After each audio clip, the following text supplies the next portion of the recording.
We're out in Nahoon. So if you're ever around in our neck of the woods and you want to pop in and say hello, you're more than welcome to do so. Otherwise, let's get into it, man. It is a Wellness Wednesday on the Jump Off. If you just tuned in, a very warm welcome to you. My name's QUAX, and I do the damn thing from now until 12 o'clock. I'm hanging out with UNETSIE BOTHA. She's a dietitian, but we're going to find out a little bit more about her in a minute. But just in case you don't know what's going on, it was National Salt Awareness Week. It started on the 4th on Monday the 4th of March, and it ends on the 11th, and we thought it would be nice to talk to a dietitian to kind of break down and make us understand the saltiness issue, the salty truth. So and also I think things like salt is not something that we all know too much about. Like, we're like, salt is salt, but we don't really know the dangers of salt. We don't really know how to really use salt, and we don't really know the risks that involve salt. So she's here to let us know and break it down. So we're going to unpack that today. Right, let's get into it. Hello, ma'am. Good morning, Quack. Morning. Okay, wait a minute. Morning. Good morning. How are you? Good, and you, Quack? I'm good, man. Tell me something. Okay, please introduce yourself to our listeners. So, good morning, listeners. My name is UNETSIE BOTHA, Mm-hmm. and thank you, Quack, for having me in the studio this morning. It's a real absolute pleasure and so much fun. So I am a dietitian, like you know, Mm-hmm. and my journey really, as in the profession, I have worked in the government sector when I started off after university. Mm-hmm. And then after that, I did a little bit of a time where I was doing private practice work. Okay. And then I decided to enter the corporate world, Okay. which is quite something. Spent 10 years in the corporate industry, but also in the area of nutrition. Okay. So with being in the corporate industry, you actually are very fortunate to get a lot of science-based information, and obviously more in a critical care way. So I always say, if you stand next to an ICU bed and you know what you're doing, you can literally change somebody's life. So critical care is really my passion. But apart from that, also consulting I really like to do, because obviously you can help people to improve their lives, to improve their habits. Yeah. And then eventually you will also create longevity for them. Yeah. Yeah, so 10 years in that, then I took a corporate break again, and I did consulting work and I was sort of Medicross consulting, and I'm back in the corporate industry doing critical care and nutrition. And then within this whole sort of journey of mine, I was fortunate also to actually get involved with radio and equip people with knowledge that maybe does not have the ability to maybe get to a clinic or have the resources. So I just feel that in what we're doing today, Yes. we can actually empower people with knowledge to Yes. help themselves Yes. improve their health, their lives, their longevity. Awesome. So that's I love it. me. Rumor has it that you were a Miss SA contestant. Yes, so I always sort of say, I live life balls to the wall. Sure. Love it. And that's something that I wanted to experience. Mm-hmm. And I was fortunate enough to be part of the top 25 in Wow. 2018. Boo, boo, boo, boo, boo, boo, boo. So what a fabulous journey, because it forces you to dig deep into your own heart. If there's any issues, you deal with them. Yeah. You're going to find out there. You're going to find out, you're going to deal with them. And also, just being able to speak to other people. So that's what I sort of got from the journey. Obviously, a lot of fun. Yeah. Really, really a lot of fun. I can imagine. And a huge experience. And making really, new really friends, right? Yes. You do make friends. When you start off, they say, you will make friends for life. And it is really true. It's like a bunch of people. You can pick up the phone, and even if you haven't spoken in ages, you can say, do you know of somebody that can help with? And generally the answer will be yes, and there will be a few options that you can choose from. Sure. So it's really amazing that contacts that you made on that platform. Yes. So That's awesome. All right. Well, let's get into it, Doc. I mean, sorry, can I call you Doc? Can I call you Doc? I don't want people to be upset with me. No, she's a dietitian. But let's get into it and quickly, dive into the conversation. I mean, how much salt should an average person consume a day? Because, as much as we eat salt every day, sometimes we don't realize. I mean, you're going to have lunch, maybe you have fish and chips and you hoy a little bit of salt there. Then maybe you're going to cook later on, you hoy a bit of salt there. People don't know how much salt they should actually consume a day. The very scary thing is if you look at the amount that you are allowed to have on a daily basis, it's 2,000 milligrams. Okay. 2,000 milligrams to 2,300 milligrams. So to divert that into practicality, it means 1 teaspoon of salt. You're only allowed to have 1 teaspoon of salt. That is, Yes. yeah, do you know what's really interesting about this is that we don't take that into account. Yeah. 1 teaspoon of salt is tiny. It's very little. So the scary thing is exactly what you said, is the average person today, if you think about it, maybe you start your day with breakfast cereal. Sure. Okay, and on the box, if you look at the amount of sodium in that portion, it will be a few 100 milligrams. Then you go off to work and you maybe decide to buy biltong for a snack. Okay? Again, Biltong, salt. Now lunchtime, I didn't pack anything. Go to the closest whatever takeaway shop and buy exactly like you said, Fish and chips. So again, you put salt on the chips. And then tonight, when you cook, generally involved a packet of salt, not a packet of soup, or spice of rice, or Some sort of spice. Some sort of spice. Yeah. And before you know it, you have overstepped 2,000 milligrams. Yeah, by far. Imagine. Yeah. Imagine. Is there a way in which we can consciously make sure that we don't overstep? Cause we just do it. We just hoy. Yeah. With salt, we hoy. So there is actually a practical way, but it will have enable a lot of planning. So you should try and go back to basics in the sense that you eat food in its natural state. Okay. So maybe try to cook the oats. To maybe put cinnamon on that oats instead of a lot of salt. Because you put salt in. You put salt in, yeah. Whether you do millipap or whether you do oats or whether you do maltabella, there's Yeah. salt in the water. Yes. But in any way, that might even be better than by eating cereal from a box. And then maybe pack fruit. Try to pack vegetables that you've cooked. Try to pack meat that you've cooked. Eat the fruit again. And then when you prepare food in the evening, the secret is you are allowed to use. So we always try to tell people you have to choose. Either you use a stock cube, Okay. or you use salt, or you use a packet of soup, or you use spice for rice. Okay. But people generally use everything. Yeah. You must choose one. Pick a struggle. So you have to choose one and then try and enhance the flavor of your food with herbs. Okay. So, So your rosemaries. exactly. So, I'm going to use Robertson's spice as an example. Okay. Because we work with colors. Okay. So we used to teach people rather buy the green bottle, the green cap and the orange cap. Okay. But you don't buy the red cap. No, the red is generally the burning ones. You don't buy The brown cap. because there's a lot of salt. But then you can flavor your food because then it is basically herbs and non-salty spices that you use to create the flavor in your food. Yes. So you definitely you can, and maybe if you chili, garlic, ginger,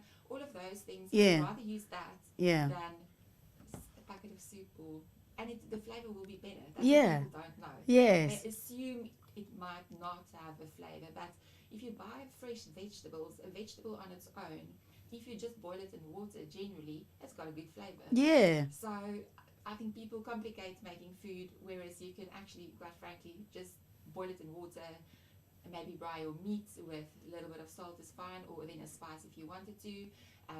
So that's sort of, and if you do it like that, you can see that you've reduced your consumption of salt. Yeah, yeah, by a long way. Hectic. All right, I guess the next thing I'd want to know is what are the health risks that are associated with excessive salt consumptions, and are there specific populations more at risk than others?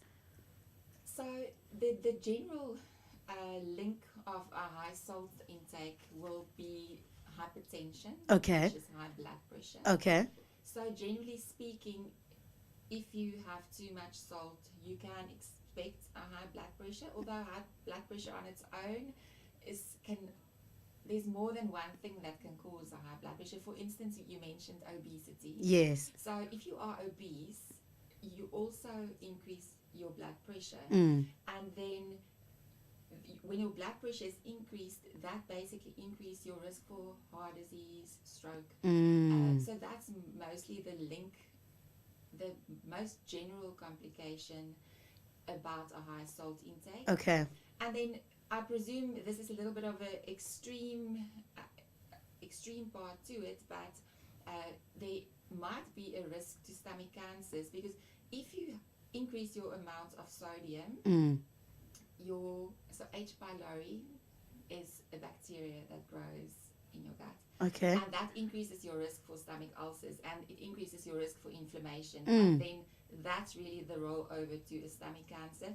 But if you think about your sources of a lot of salt, is processed foods. And if you go to the shop and you think of buying cold meat, there's a lot of salt there. Yeah. A lot of sodium in that, because you preserve food with salt. Yes. So it is act as a preservative, and it's got its place, but then... And then you add your own because you now want to make it tasty. Exactly.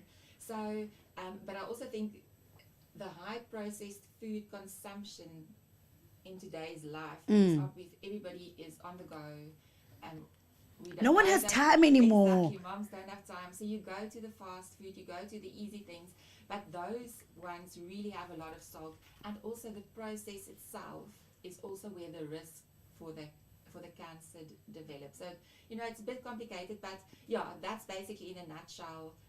If you have too much salt, what you can expect to happen. And then if you've got a salt sensitive hypertension, and you decrease your amount of sodium intake, it will decrease your blood pressure as well. Let's say you are a healthy weight. Okay. No, I'm not talking obesity. Okay. Just for interest's sake, if you are obese and you've got a high blood pressure, you've got a higher BMI and you've got a high blood pressure, if you lose 10% of your body weight, you bring your blood pressure down by 25%.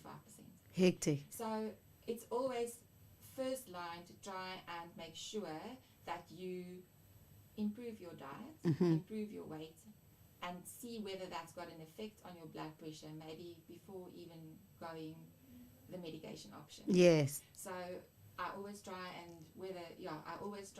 encourage people to start with the lifestyle and see if the problem will improves. change. Yes. And if not, 3 months down the line, if you changed your lifestyle, then obviously you have to do something about it, because then there can be medical consequences. And how long, UNETSIE, would it take for the results to show when you start changing your lifestyle, for example? So with blood pressure and weight, it's quite fast. Is it? So if you let's take a 100 kilogram Okay. person, and so 10% is 10 kilograms. So 10 kilograms you can lose in 3 months. Okay. So I would say on average 3 months, and even if we talk about insulin resistance and improvement of blood glucose, for instance, if you change your diet to see the change in blood glucose, so the HbA1c that they measure, it generally takes about 3 months to see that change. So I think you can expect to see something within 3 months. With hypertension, with blood pressure, we generally worked on a 3-month sort of cycle. Okay. Yeah. So I know we've been talking about, less salt, but is there such thing as consuming too little salt? Yes, so if you have a normal blood pressure and you may be fanatic about the fact that you want to be very healthy and you don't want to have salt, you can also have low blood pressure because of that. Hectic. So, and then generally those people might feel dizzy, Mm. they may be lethargic.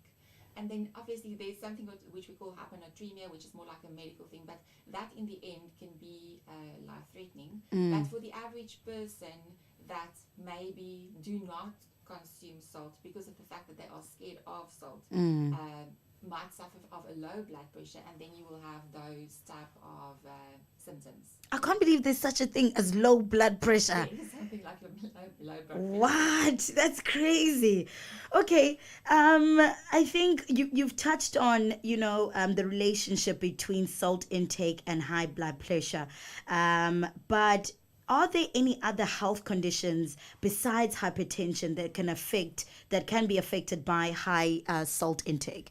Yes, so I think the main one really would be the heart disease, the risk of stroke, and then the cancer, like I explained Yeah. before, which is, I mean, that's probably on the extreme side, and I always say, consult Your doctor. your doctor. Or consult your dietitian. Look, we got a dietitian in the house. But it's teamwork, we need each other. So, Sure. To help, to really, really make sure that you help an individual, it is a team effort. It's not a one-man band. Yes. Okay.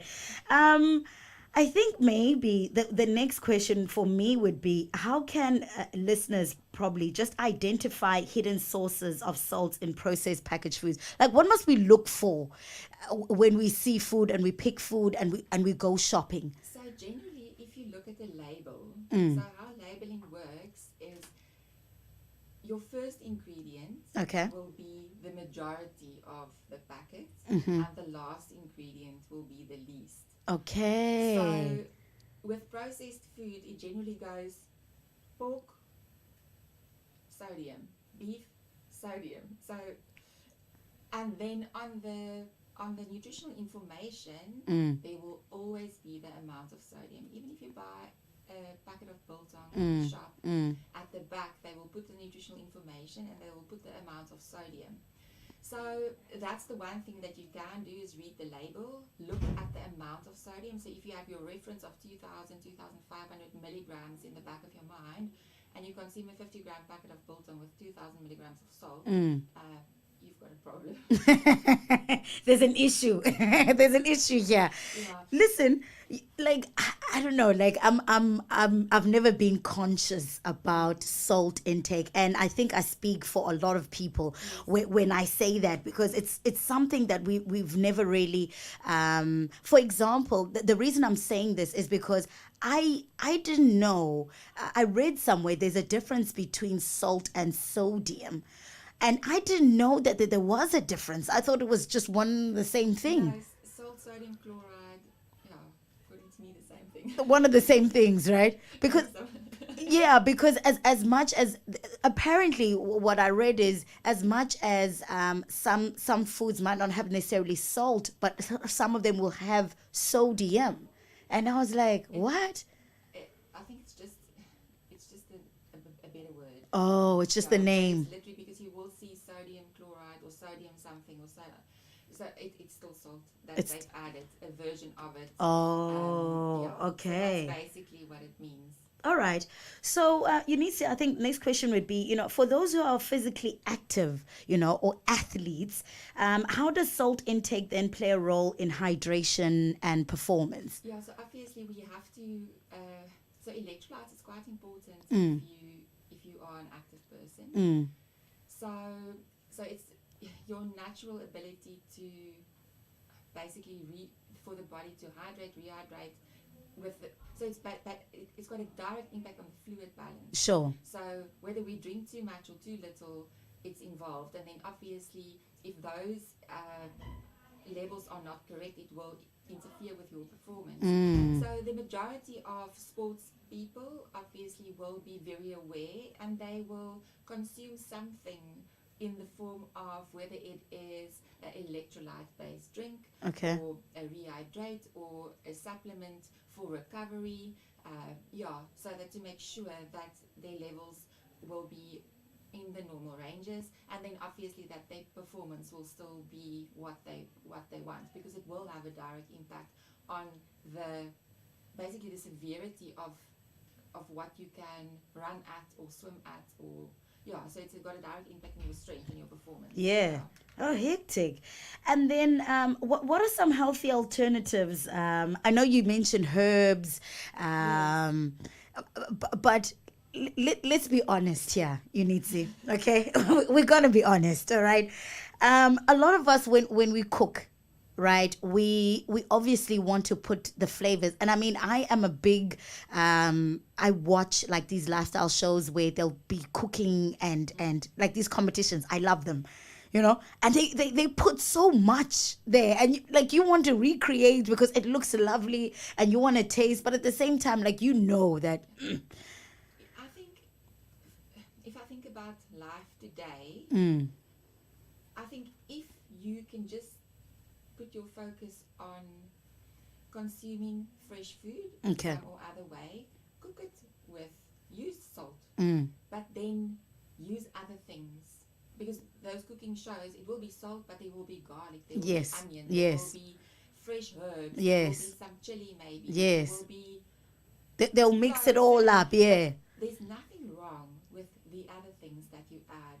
So use salt, but then divert your focus for flavor towards the herbs, and the fresh ones are always better. So if you have a little patch of garden, grow a few, but otherwise flavor with herbs, and some other, if I say spices, I mean things like whether if it's clove or mixed spice or cinnamon or mixed herbs, rosemary, basil, tarragon, whatever, but you can then create your flavor with that, and use maybe things like fresh tomato to create a sauce, or even, because obviously if there's meat and bones and all of those things, you create your own stock with flavor. You don't really have to add the stock. Yes. But what I wanted to say was, if you do all of those things, you have you really improved a lot from maybe going to the stock cube, the packet of soup, the takeaway, the box. You've improved a lot. So I think you can actually then give yourself a tap on the back, because if we actually have to count the amounts of sodium, by cooking that way will be way less in sodium content than the other way. And I think if you can start there, you have really done quite well. And then in conjunction with that, if you really have the blood pressure issue, just double check your weight. But if, so I think don't complicate it, and then stay away from stuff from a packet. It's so hard to stay away from things that are in a packet. I know. When I was driving here, I was thinking, the average cold meat's in a packet, and it's full of sodium. And even for me, so it means like I have to cook the fresh meat. I have to put that fresh meat in the freezer, in the fridge. And then I have to use that, remember to use that to make the sandwich. Not the sandwich for instance. So it's a whole thought process that you have to change. It definitely is. But that, if you want to know what to do, unfortunately, that's what we have to do. I mean, I'm not successful at it at all. Well, you look successful at it.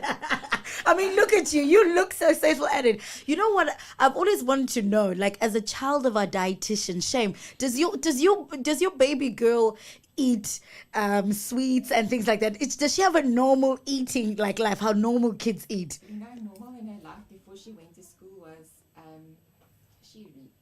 I must sadly say, sure. I didn't really give her a lot of sweets or chips or whatever else. But then children goes to school, and then the few years that you've put into it, my God, face it, but unfortunately, no. So I do allow her. Okay. But it's because what I try and teach her is balance. So it's fine. You can literally have a little bit of everything. It's got its place. Nothing wrong to have the chocolate. Nothing wrong to have the packet of chips. But it is a problem if you have a packet of chips, a chocolate, salty biscuits, and popcorn all in one day. We've got a problem. So it's literally, I teach it to have a balanced lifestyle, because that's really what it's about. In my books, there's not really wrong food. It's if you utilize it correct Mm. and you are active and you put it in the right place, you can have everything. All right. You need to. I've got a question here on WhatsApp from Usbongile. She says she suffers from high blood pressure, right? But according to BMI, she is overweight, right? Yes, That's okay. according to BMI. She doesn't feel like she's overweight, Yes, I but understand. according to BMI, she is overweight. How does she tackle? So my first suggestion, unfortunately, BMI has got a huge impact on blood pressure, Mm. and it really makes a difference if you can drop that BMI. So it all depends on what the BMI is. Is the BMI accurate when it comes to, because there's a dietitian that told me that the BMI, when it was created, it was made not considering African bodies, because African bodies are generally a lot thicker and big boned. Yes. So the BMI is not necessarily accurate when it comes to us. But also she was so I don't know if she was talking for her as well. I'm not too sure. So I want to find out from you, is the BMI actually accurate? You know, that is really a debatable topic, but it is a very good guideline. Mm. So with big bone structured people, Mm.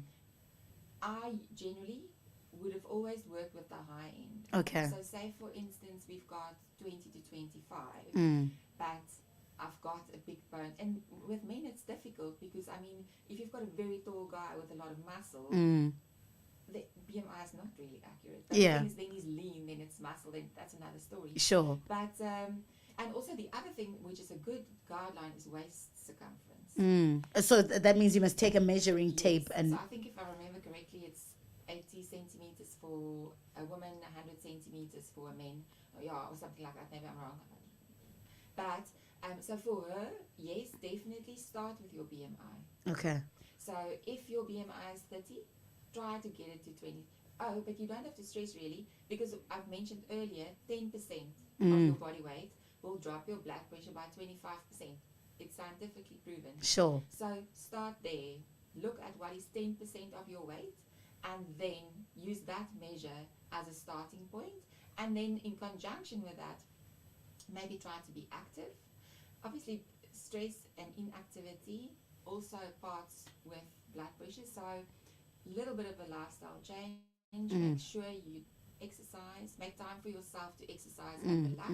But then start to lose that 10% of the body weight to drop the blood pressure. And then obviously in conjunction with that, try and, if you were cooking like we've spoken before, Yes. try to make small improvements, and then hopefully she will see the improvement without maybe have to go the route of medication. Yeah. All right. I hope you heard that one, Spongile. That one was for you. If you have any questions, you got about 2 minutes before UNETSIE leaves the building. She's been chilling with us. We've been talking about, we've been having the conversation. The topic is a salty truth. We're celebrating, not celebrating, but we're making awareness. It's Awareness Week for, salt intake. And that's basically what we've been talking about.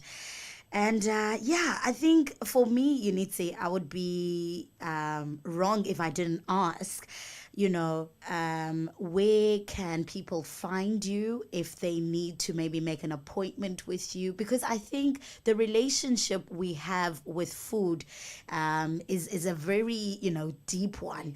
And a lot of people go through lifestyles. I know, like, for example, in January, you'll be like, this year I'm going to lose weight, and this year, and you want to change your whole diet, but we don't necessarily go to a dietitian. Yes. We just want to change our diet because we've heard that if you do this, this will help you. It's very important to consult somebody because there's so many fallacies out there when it comes to food. And I think it's such a confusing thing. If you go to the internet and you start reading, it's super confusing. So, good idea to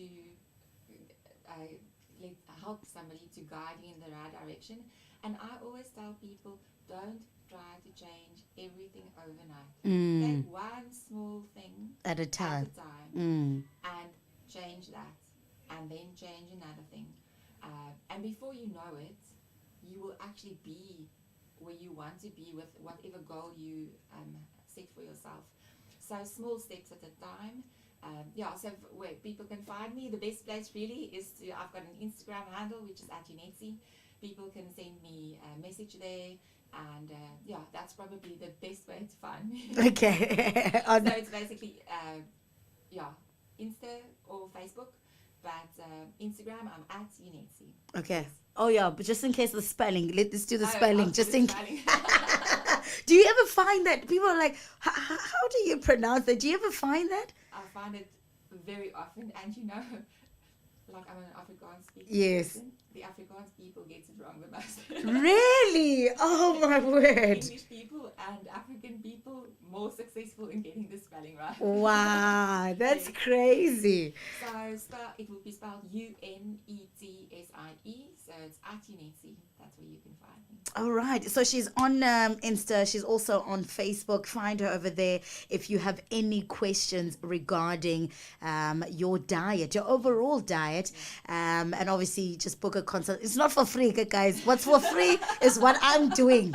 What is for free is what I'm doing, having her here for free for you. But otherwise, it's not for free, okay? You need to gotta get paid, man. You need to also, do you know what surprised me about you is that you're saying that it was 10 years ago, you've been in the industry for 10 years. So I'm in my mind, I'm trying to make calculations here. Like, when then did you enter Miss SA? Because you still look young. Like, you probably look like you're 30 right now.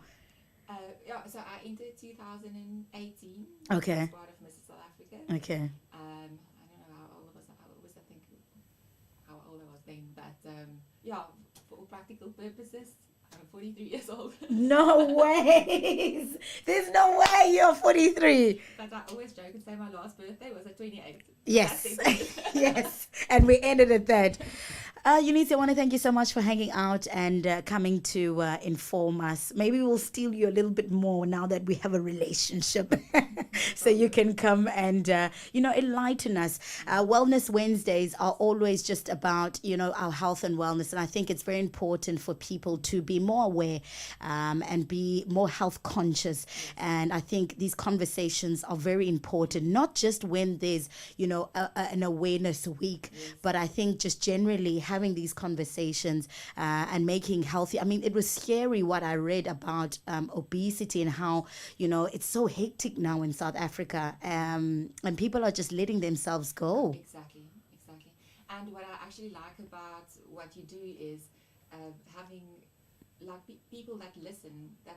It's an interactive thing, so you can actually practically help the person with the burning question on the table right now. Yeah. So that's so thank you, QUAX.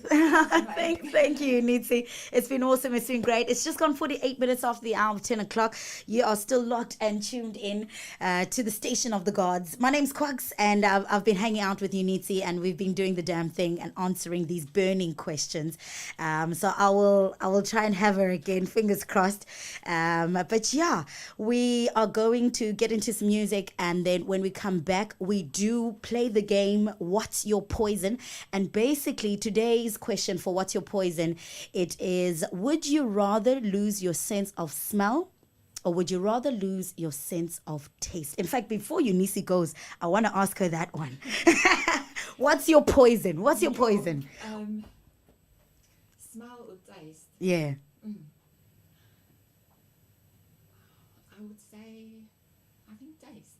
You'd rather use your sense of taste? Yeah. Really? I think because if you smell, I'm sure your brain can still make you taste things. Okay. But if you lose your smell, I don't think you'll be able to taste. Is it? Is that what you think? I think so. Okay, fair enough. So that's what we're doing in the last hour, just after 11 o'clock. We are doing What's Your Poison? It's a brand new feature on a Wellness Wednesday. And I want to find out from you, would you rather lose your sense of smell or would you rather lose your sense of taste? The number to dial is 066 137 2723. That's 066 137 2723. You can send me a WhatsApp message, a voice note, whatever floats your boat, really. I'm in it to win it. Otherwise, we're also going to be live on our Facebook page. And I want you guys to hoy a little bit over there and tell me your comments on the Facebook. All right. Otherwise, UNETSIE, thank you so much. It's been awesome. It's been great. And I hope you really enjoy the rest of your day. Thank you so much, QUAX. You too. All right. Bye. Bye.